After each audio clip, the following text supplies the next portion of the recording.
Hi, I might be exhausted, but you know what? I just feel like I need to get this off my chest, and then I will finish this message off tomorrow. This particular thing, I can't leave it at that. Otherwise, I don't know. I feel like I'm gonna start on a brand spanking new weird slate that is not connective enough of the previous part. Please go check out the previous part to gauge your bearings. In the last part, I was telling you about how it is that my ex-boyfriend basically went low-key crazy once it became kind of clear that I was not trying to be with him. When also it became kind of clear that I was trying to be with somebody else, it worsened the occult attack. It has all just kind of ramped up, and over the years, guys, I'm trying to explain to you that people, when they join the occult, they obsess over their victims. They're given an obsession over their victims to a point of not being able to move on. So people who try to handle their ex-girlfriends or ex-boyfriends using witchcraft, all you're doing is creating an obsession in yourself for those people. You are making sure that you will keep on tailing them for the rest of your lives. I don't know how many times I have dreamt about my ex-boyfriend the past couple of years, literally investing in witchcraft on a woman that is going nowhere. It's like he keeps on maintaining the sorcery to make sure that he never ever has to mourn and grovel and beg at the casket of his losses where I am concerned. They try to live lives out there, projecting them in front of people that suggest that they're happy when they are so invested in somewhere or someone else. I have gotten so many nightmares shortly after, when I was, guys, Yazi, I really want to try and shorten this thing, but I am getting to a point, right? I will hopefully finish this whole series tomorrow. There are so many dreams I've gotten that I can't share them all, but I guess there are pivotal ones that highlight just the depth of insanity over here. I lost my apartment, right? And I had to move back home. Because I had started to understand my spiritual dreams, I made a decision to send my ex an email after losing my job, after losing my apartment. This was maybe in 2015, maybe May. I lost my job in 2014. All right. I was miserable living with my mom, and she was mean. Okay. Just entirely horrible. I kept getting the dreams of being pregnant, falling pregnant with my ex, over and over and over and over. So I decided that, you know what, I'm gonna talk to this guy about the witchcraft to make him stop. I still had his email address, and I wrote him an email, and I told him, please leave me alone and let me go and live my own life. Go and live yours. You've made your choices. You've made your bed, lie in it. Using witchcraft is not going to do anything. Besides, I belong to another man. Somebody else is my husband. Just leave me alone with your witchcraft. And I left it at that. A couple of hours later, my mom comes home from work and starts yelling at me, telling me to leave my ex.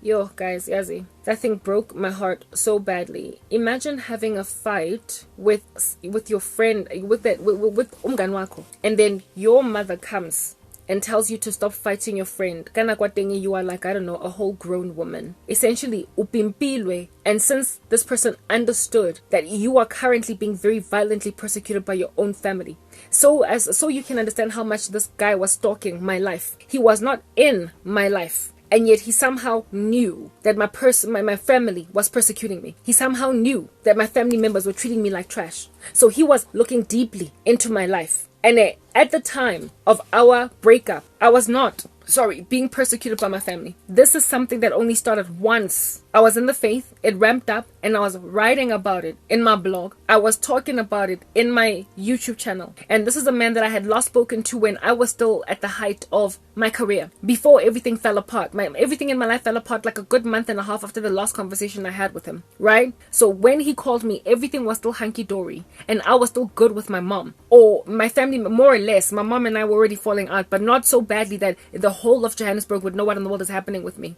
If this is a man that has moved on with his life and is doing absolutely nothing at all to stalk his ex, he would not have known that contacting my mother and basically telling on me would have worked. I have never had that kind of relationship with my mom where my ex could feel liberty to go and talk to her to make her handle me. It had never been a theme in our relationship, ever. So this is something that he developed in himself, a bravado he was given because he made an observation. Top of that, my cousin, who was our mutual friend, oh goodness gracious, the one that I was introduced to him through, they all had banded in together with my family against me. This cousin severely betrayed me. She was jealous like no man's business, had put a whole bunch of sorcery on me. And she was a busybody and a gossip. She was supposed to stay right or die to me. Instead, she decided that she is going to proliferate a whole bunch of lies to my ex because they were still hanging out. She basically cast her lot in with my ex at my expense. So I was already being gossiped by my cousin with my ex, and because I had also sent an email to my cousin when I was still employed, letting her know that, cousin, I am aware that you're busy doing strange things. I've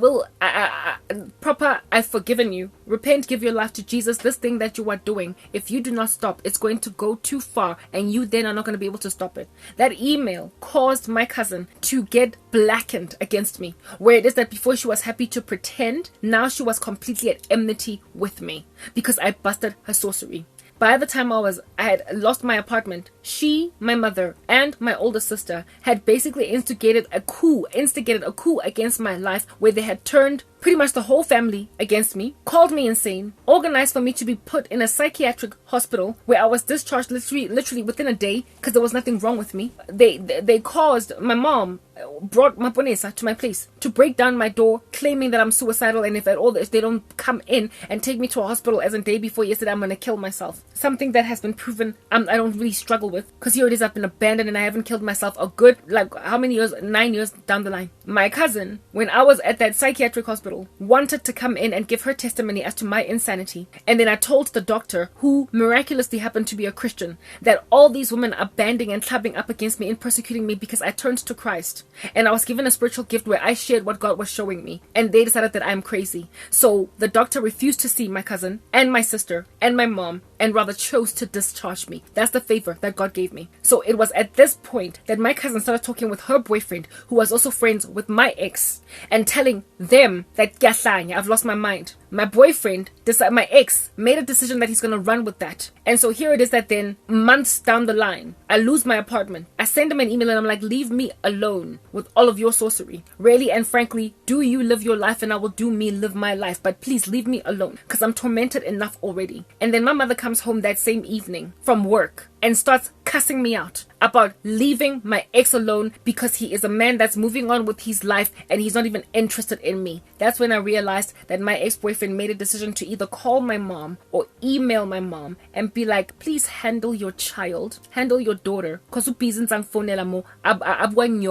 up in my grill. The level of betrayal, guys. I was talking here with an ex-boyfriend and he decided to handle me through a persecuting climate around my life that he was aware was there because he had been partaking in gossip against my life. And in and of himself, he was stalking my blog. He was stalking my YouTube channel. And when he realized that my family had turned their faces against me, that's the level of personality change that people in the occult walk in. You will remember that my mother had kicked me out of home, Kisena, anywhere to go. And this guy agreed to, even though it's not what he wanted to do, he agreed to cohabit with me, go an apartment where we would band together, pay rental, because now my mom had lost her mind. That's what that man came from. When my mom was throwing strange toys out the cot at my peril, my ex jumped in historically to help out, even though he was not yet ready to do something like that. But now, knowing that my mother had that kind of loose cannon in her mind where I'm concerned, that she's always just kind of been irresponsible with my life, he then goes on right ahead and rides that wave and uses it as a rod on my back and says, handle this child of yours. A man that knew that my mother was very quick to be like, get out of my house. At this point, I don't have a job. I cannot chelete. Where am I going to go? And he caused her to lose her mind and literally yell at me all night. I am a woman I'm 30 years old at this point. Na 30 and yachikwa ngoba some dude ungipaisile that I was talking with woman to man. I was talking to an ex-boyfriend, somebody that was my man, and he just treated me like a child that's irresponsible, that is basically like, what is this thing? Annoying him. And he knew that it was possible for me to be handled by my mother. He knew that it was possible for me to be handled. So he basically sent her to me. He charged my mother like a dog to me, to pounce on me. This is a man that lost a woman that he is still very much in love with. He ain't thinking, and he just finished off what it is that he could have salvaged. You are dealing with a woman you're still very much in love with, and then you charge her like that, like a beast. That is what my ex did. He charged me like an animal through people. He got me handled by people. And then the dreams that I started to get afterwards, I was like, wow, the level of insanity of people involved in the occult. They break people's hearts. They hurt people in ways that basically burn bridges. And then they get sobered from whatever their demonic possession has done. And they try to come back into the lives of the same people whose bridges they burn. And when then these people treat them like menacing stalkers, they wonder why the world is like this towards them. And then they go crazy and try to commit murder. My ex treated me like something I fediseng. When did he get to a place in his life where he was content to see me die? There was never the kind of guy that he ever was. And involvement in the occult made him that murderous. Involvement in the occult made him basically one of those freaks into GBV that everybody sees loving a woman, but tomorrow he has chopped up her body and put it in a duffel bag and left it on the side of the street. How a person ends up getting triggered to that point. Demons. Yes, the people who join the occult, you play with fire. You play with your literally your personality. You are messing with something that if you get delivered from it, if those entities leave your body, if you find a church that enables you to conquer whatever is in you, you will spend the rest of your life in deep regret, because you will run like a cassette tape over and over and over and over and over again in your mind what you did, and it will haunt you until you die. Literally, my ex laid a bed for himself of needles because he is in a rock and a hard place right now, where if he gets cured from his demonic possession, he will face a life of severe regret, sorrow and tears, unable to stop sobbing uncontrollably, or stay a hardened monster that is barely recognizable. Neither of those two options is attractive. Only one is viable, but neither are attractive. That's what the occult does. It sears people's consciences to a point where they can commit such atrocities that in a climate of repentance, they're facing a lifetime of sorrow. My ex has lost his future. If at all the Lord does not rapture the church, he will never have a normal life again. He will be in sorrow forever. Forever. The best thing he can do for himself is to repent, so he doesn't have to go to hell. But the rest of his earthly life is screwed. He is literally doomed to sorrow forever. He could maintain his seared state so he doesn't feel what he did to me with any level of sorrow, but go to hell or repent and feel a depth of just deep regret, irreconcilably, all because he wanted to start a business, all because he wanted to succeed. He went and did this. You mess your own bodies up, your mind. You scramble yourself until you can no longer be in the presence of people you are enamored with, because you wanted to handle them with witchcraft. There is no emotion more poignant here on the earth than romantic love. Literally nothing compares. The love of a mother for a child does not compare. The love of a sister for a sibling does not compare. It is so poignant that God describes it as his own relationship with the church, and his own jealousy towards the church is indeed like that of a husband for a wife. He compares a rebellious earth conglomerate as a spiritual harlot, because it's like a prostitute that goes out on her husband. He calls us virgins when we love him, and he calls us harlots when we don't. He compares his own relationship, that apple to his eye, as a bride and a groom. Go and read the Song of Solomon as well. There is no more passionate an emotion on the earth, more poignant an emotion on the earth than romantic love. And if you mess that up, you are screwed. Do you understand? You are doomed to a life of regret, irreconcilably so. Something that is literally insufferable, inconsolable will you be for the rest of your life. It is no wonder, therefore, crimes in this regard are called crimes of passion. And my ex haphazardly just messed with something like that. Umpimpile, in a moment of instant gratification, caused me to get dragged by a woman who was erratic and crazy against her own child. And it permanently switched a button off in my brain to whatever he is. He became a thing to me that day. He stopped being a man I was with, but he ended up being just a thing that cannot be spoken with, that cannot be negotiated with. I saw something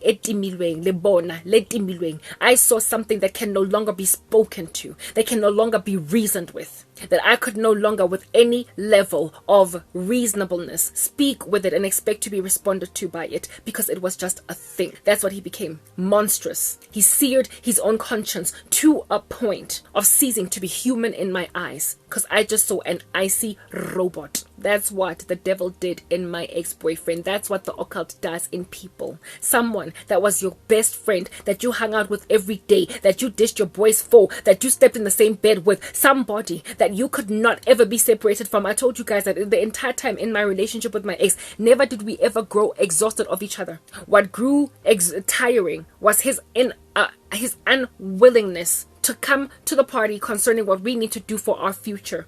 But passion that never died. We never became one of those couples that could sleep in bed all week and not do anything. It never happened. We never got to a point where the PDAs died down. Nothing. Public displays of affection. Nothing. Hand holding all the way to the end. Baby, sweetie, love. Nothing ever ceased. Never did I ever wake up on the opposite side of the bed with my ex-boyfriend. No longer are we cuddling, holding hands. And it never happened. 5 years ago, I told you, my cousin used to say that we gave her a toothache. It was so sweet. So when you shared that level of passion with a woman and you just do stuff like that, rough, drag her through the mud, treat her like rubbish, throw things at her, cause an already persecuting mob around her to rile up against her even more, with romantic love that God himself describes as his affection for the human race. You have basically put a bullet in your own skull. You've put yourself in a position to sob like nja on the day when she marries some other man. He could have just moved on, allowed himself to go and fall in love somewhere else. Instead, he saw it fit to stalk me, and that's the thing. The occult will make you stalk your victim. So he will never be okay. That is why, right now, to him, my death is more feasible than the prospect of me ever getting my life back together again. And not just my life, because God is the one that put me in this position. And in so destroying his own life, he's destroyed the lives of his own family members. He has put them in a position to be bandits that are fugitives with him.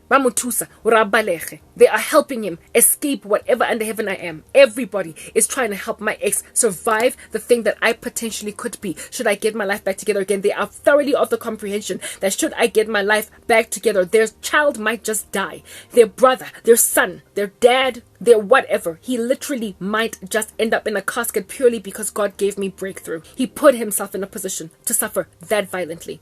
Dranung, when you are a woman married to a man held hostage to love, affection, that he messed up like that, what are you doing pretending that you are happy when literally your relationship is kept together by the sticky tape of the imprisoned state of an ex-girlfriend of a husband who is going to lose his mind when that woman gets her day in court? On the day when an announcement is made on a rooftop that Karabo got her life back together and she's engaged, that marriage is going to burn. That woman that literally made herself a Delilah, a Jezebel in the life of a man is facing a severe sorrow because of an uncontrollable, physically so, man losing his mind. Because ex from 12 years ago, that's when we broke up. 12 years. Finally God proposed marriage to. That's what his wife is facing. And yes, she prided herself in flailing the ring that he never gave me. It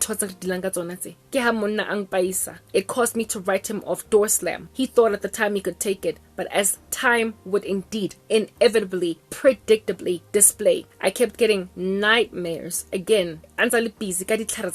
Trying to convince his family to embrace me again because he wants me back after he had told his family Karabo lost her mind. Her whole family has turned against her like a man that knew that was all a lie. He was so severely involved in darkness. He went and told his mom, I've lost my mind. He went and told his sister, I've lost my mind. His dad. He told his cousins. He told his friends.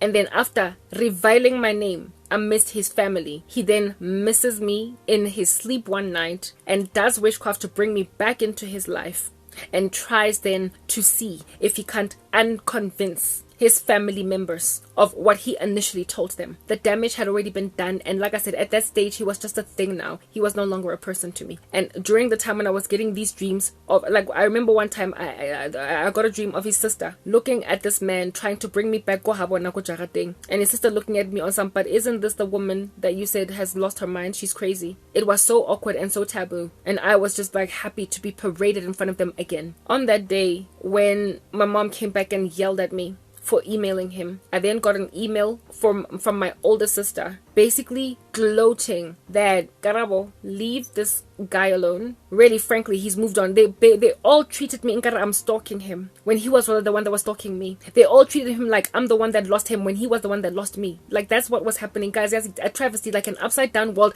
that I couldn't understand, and I couldn't do anything. I couldn't defend myself, because if I tried, I would get told to get out of that house and go live in the street, and just feel like freezing my butt off, dying. So I had to just take all of this without responding. I was defenseless. And my sister sends me an email telling me, this guy, leave him alone, he doesn't want you, as if though I want him. I was telling him to leave me alone, and I was told by my sister to leave him alone because he's getting married. And frankly, she and my cousin are going to the wedding, and I need to not just settle it in my head that I lost him. I expected to be sad that he's getting married, but I had sent him an email telling him, leave me alone, go live your life, do you. Live la vida loca, say la vie, carpe diem, proper seize the day, mara, kopong tlogele when you're seizing the day. And then my family tries to make me feel sad by telling me he's getting married. I did not care. I was no longer, but I wasn't in love with this guy. I was not ever gonna hurt. I was never gonna sing. I heard a church bells ring. I heard a choir singing.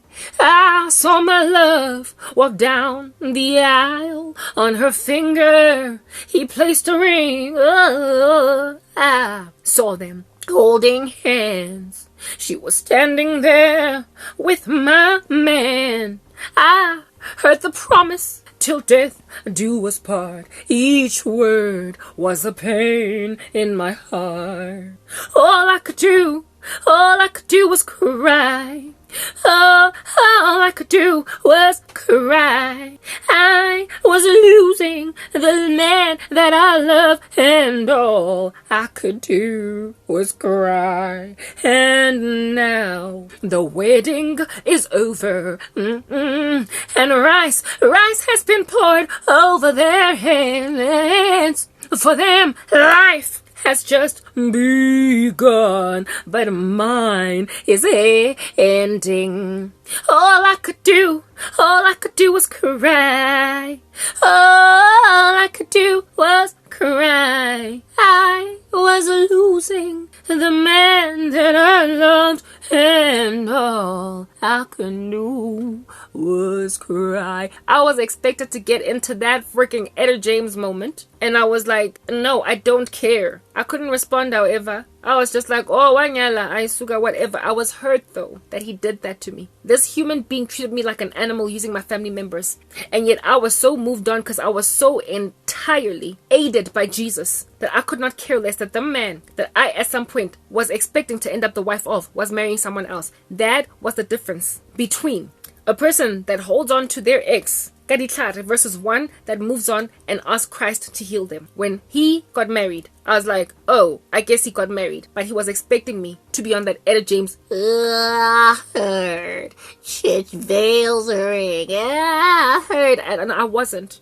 I was not hung up on him in the worst way. I wasn't. I didn't care who he married. If he got married first before me, I was not even trying to see what he is doing next. Not taba, guys. I was done. And he's the one that did that in me. He made sure that I would not mourn on his particular wedding day. But guess who I did have a fit, a ravenous one at that. When I found out he got married like a year later, I would only find out literally from that date of that incident that happened when I was staying my mom. I ended up quickly moving out of that environment because I was being persecuted so badly after I got my pension money, and I paid rental upfront to go and live by myself in an apartment, go for ways. And I found out when I was living in that apartment that the guy that I thought was my future husband got married. And that's where I was like, hurt. I was so hurt. This man had lost me. He went and got married and I didn't shed a tear. And some other dude that I hadn't even held hands with. Okay, maybe I held hands with him once. Some other dude that I had not even had a relationship with prospered to make me cry, mourn on his wedding day the way that he never prospered to get. Basically, the guy that would have been the tantamount of Michael Ealy under the bed that I thought was my husband, that he thought was just a stalker. He never got to be with me. He never lay with me in bed. He never got to make out with me. He never got to hang out with me, speak with me on the phone all night long, falling asleep, send me text messages telling me I love you. Yeah, I never got to do any of that. I just fell for him from a distance. existence. That's the one that I mourned when he got married. The man that I had spent all that time with, all those years, basically fostered a soul tie with. So much was I delivered from what under heaven it is that he was, that I didn't even mourn when he got married. But my family were gloating his marriage to that woman, and so too was he trying to make me feel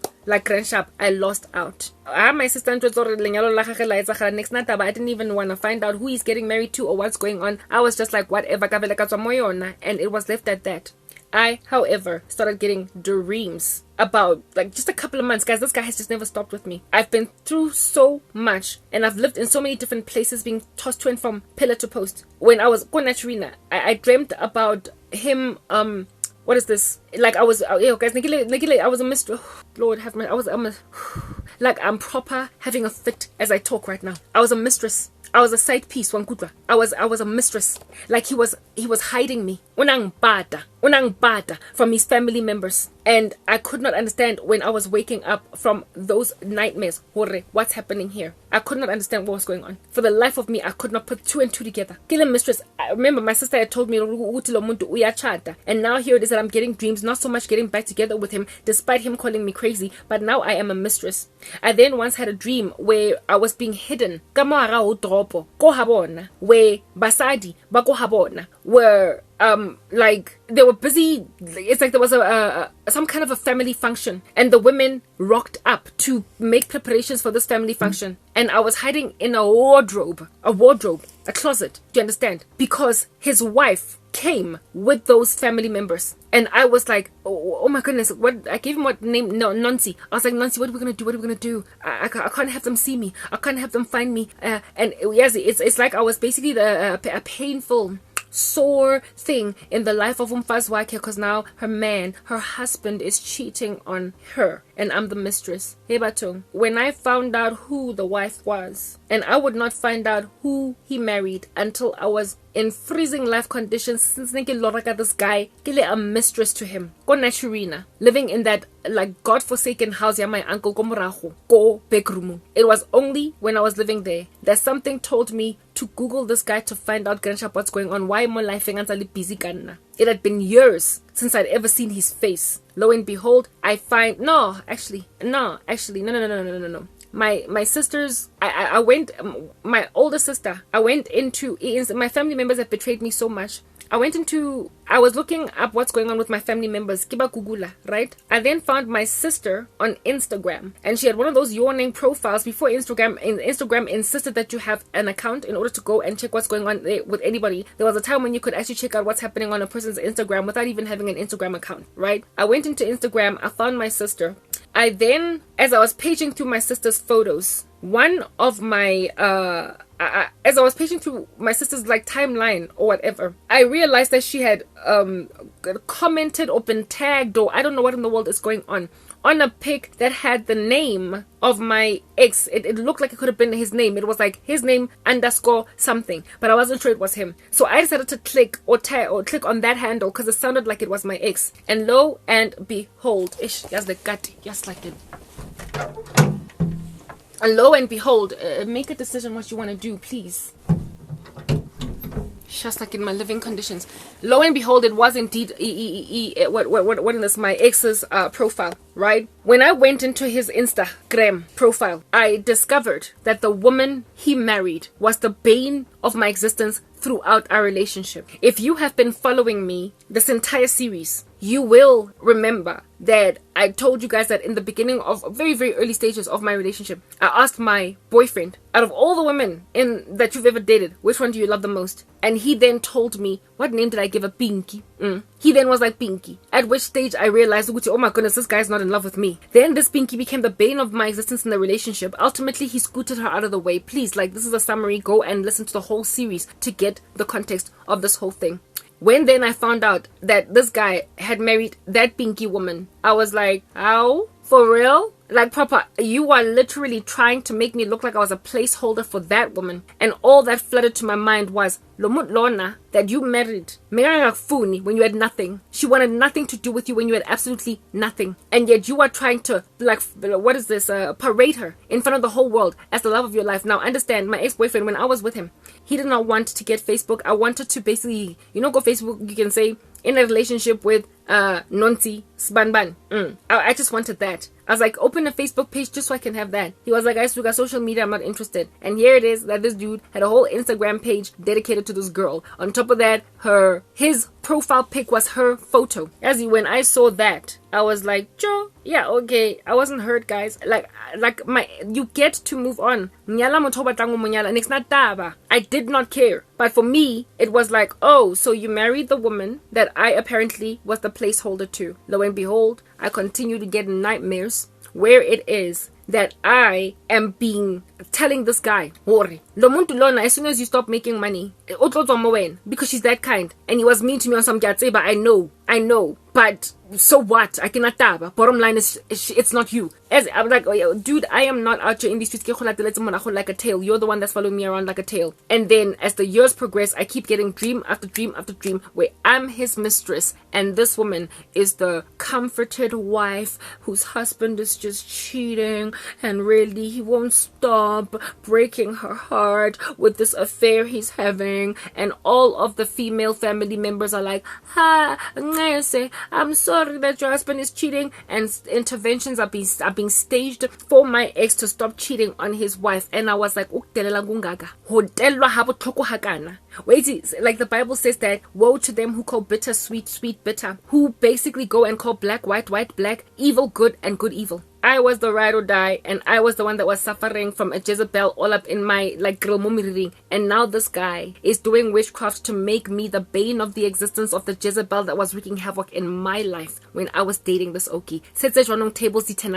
Now I'm the side piece. Now I am the mistress when she was the side piece, or at least the tick in my hair, because I could never ever confirm if at all he cheated on me with her. The bravado, I kept on getting the doro, where it is that I was my ex's side, and I was like, why won't this guy leave me alone? Why hakana? Where's Alang? So when I was then going Trina, I sent him another email. This time around, in like a severe amount of poverty, struggling, families treating me like trash. I'm not even getting food. I was like, dude, I sent you an email years ago, right? And you biside me to my family. Now I am living in abject poverty, and I'm still dreaming about you wreaking havoc in my life. Leave me alone. After all, you got the girl that you clearly wanted all along. Samaya limsadwa how into the sunset lo fu fanyon dizanja dog and leave me alone. It's clear where you chose to marry that chick to get at me, cause everything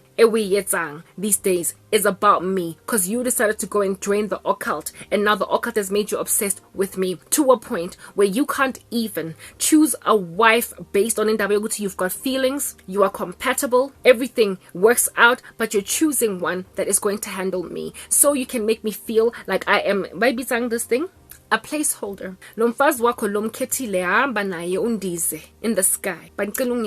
I'm begging you, I'm suffering already. My family's treating me like trash. I don't even have groceries this month. I am just begging you to like, let me go. You got your woman. My ex could have married anyone, guys. He could have actually married that pretty girl that I saw in the photo when he was at my mom's apartment during the time when I was sick. He could have married anyone. He could have gone and met any woman. Instead, he went wayochata, a woman that I was able to finally, pieces of the puzzle came together. All those nightmares, all those dreams that I had gotten early when I was still employed, before I lost everything, where a whole bunch of people in the ecosystem saying, Ulontuza, Unonti is marrying a village bicycle. Unonti is going to marry like umfazi nje that is unacceptable, to a point where his friends felt sorry, pity for him. His friends wanted to, they used friends, family members on his side and mine, put witchcraft on me to get back together with him because they wanted nothing to do with this girl. The mom, the cousin, his own cousin, his dad, his what do you call this thing? One, like two or three of his boys, my cousin, my mother, and I'm like, oh my goodness. Remember, this guy got married a few years after those nightmares, so they were prophetic, something that was showing me something that's going to happen in about 2 or 3 or 4 years. from that date. And indeed, 2 or 3 or 4 years from that date, he reconciled with this chick. And now that he was making money, she now all of a sudden was prepared to be with him. Ayomchata. Now she was happy to grab the bouquet and walk down the aisle. Now she was happy uyom accommodate when he had nothing. She would not even look at him. I made him the kind of man that other women would want. Now that he can actually drive while she is in the passenger seat, now she's prepared. Manje, she will go on right ahead. Now she will walk down the aisle to him. I'm like, you got what you deserve. You got the Jezebel you've been longing for. You got the weak little woman that will be at your beck and call. You got her. You got her. You finally prospered to bang wahamba nomfazi krenshab that you tried to love, and she rejected you because you had nothing. And then you dragged through the mud the woman that was ride or die to you. Basically, you flail that female expecting me kanjani boy, because frankly I'm the one who got away, and you settled with the woman that didn't even want you when you had nothing, meaning that in your union with her you will never be at peace. Should you lose anything at all, you will also lose this woman. If at all there is some, wealthy guy that's prepared to scoop her up, given that she's so average. I was so angry. So angry. What did he do? Very predictably so, after sending him that email. He told my mom and my sister, but at this point I did not care because I got to be independent this time around and speak my mind. Next Sabatabi anymore. Next Nadab. He wasn't able to lambaste me through them. But afterwards I kept on getting nightmare after nightmare after nightmare where I am literally a side piece to my former side piece. I am the mistress to a woman, like literally being the bane of the existence of a woman that was once the bane of my existence. And this guy is trying to convince the whole world that he finally found his resting place, his love, because he's even broadcasting her on Instagram. I told you this chick was a flight attendant, so him and my boyfriend were traveling all over the world together in their Instagram.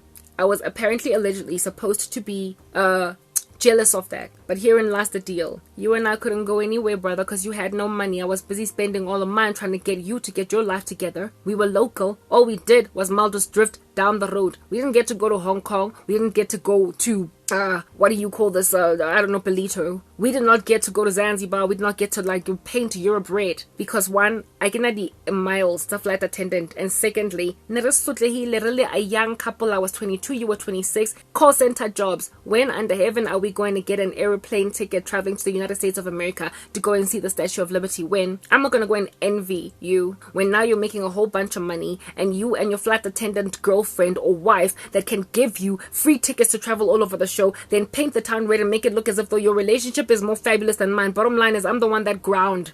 And I'm not to hear in these streets that's deceived. I was the one that was ride or die, grinding, getting you to a place where you are honorable now. So even when you are busy masquerading this woman in front of the whole planet as, look at our life, it's better, Karabo lost me, and I, with Karabo, never had this kind of fabulous life. This is a better thing that I'm doing out here. No one believes you. So much so does no one believe you that in the run-up to you marrying this woman, I got dreams, nightmare upon nightmare of a whole bunch of your friends trying to bewitch me back into your life, precisely because you're about to go and marry that woman. Whatever it is that might be the life you're broadcasting with this female, Anamoto, that believes you're happy. Everybody feels sorry for the obvious pretense you are walking in. There is nothing that woman literally has on me. Nothing. But he was trying to broadcast her. And after trying to broadcast her, he then tried to make a mistress out of me. An honorable girl, a queen, ending up the peasant of the woman that tried to displace an actual queen. The shoes she has tried to fill are still swallowing her tiny little feet whole. Swallowing her tiny little feet whole. And indeed, in my dream, remember, I saw as a short, skinny girl that the mother was like, whatever, I want Karabo. Yeah, no, she was a short, skinny girl because she was short, and yes, she was skinny. So proper, you made your bed and you now are lying in it. So what then are the ramifications or the repercussions for this woman prior to me communicating those ramifications or those repercussions for that woman? Allow me to educate you on some nightmare that I got before all of these other nightmares that my ex came to pass. Basically, even before I sent him the email, when I was still living in my apartment. However, after losing my job in the run-up to after getting suspended without cause, and then ultimately getting fired a couple of months later without cause again. In that transitory season, I had a dream about that girl, and I brushed it off quickly because I didn't even know what it had to do with anything. I didn't know that she would end up married to him, and at that stage I don't even think he was dating her, because I believe they came together years after him and I broke up. And she was a last resort for him. In the run-up to, he had other girlfriends, but he married her. And I imagine that all the other girlfriends that he had were probably better than that woman. But umkhetile, precisely because she was the bane of my existence. It was just to get at me. The Lord showed me who his future wife was before they even tried to unite with each other, to marry each other. And the dream that I had, until finally years later, I validated. Let's talk about that in the next part, but tomorrow, because I'm exhausted. Officially, like I'm done for today.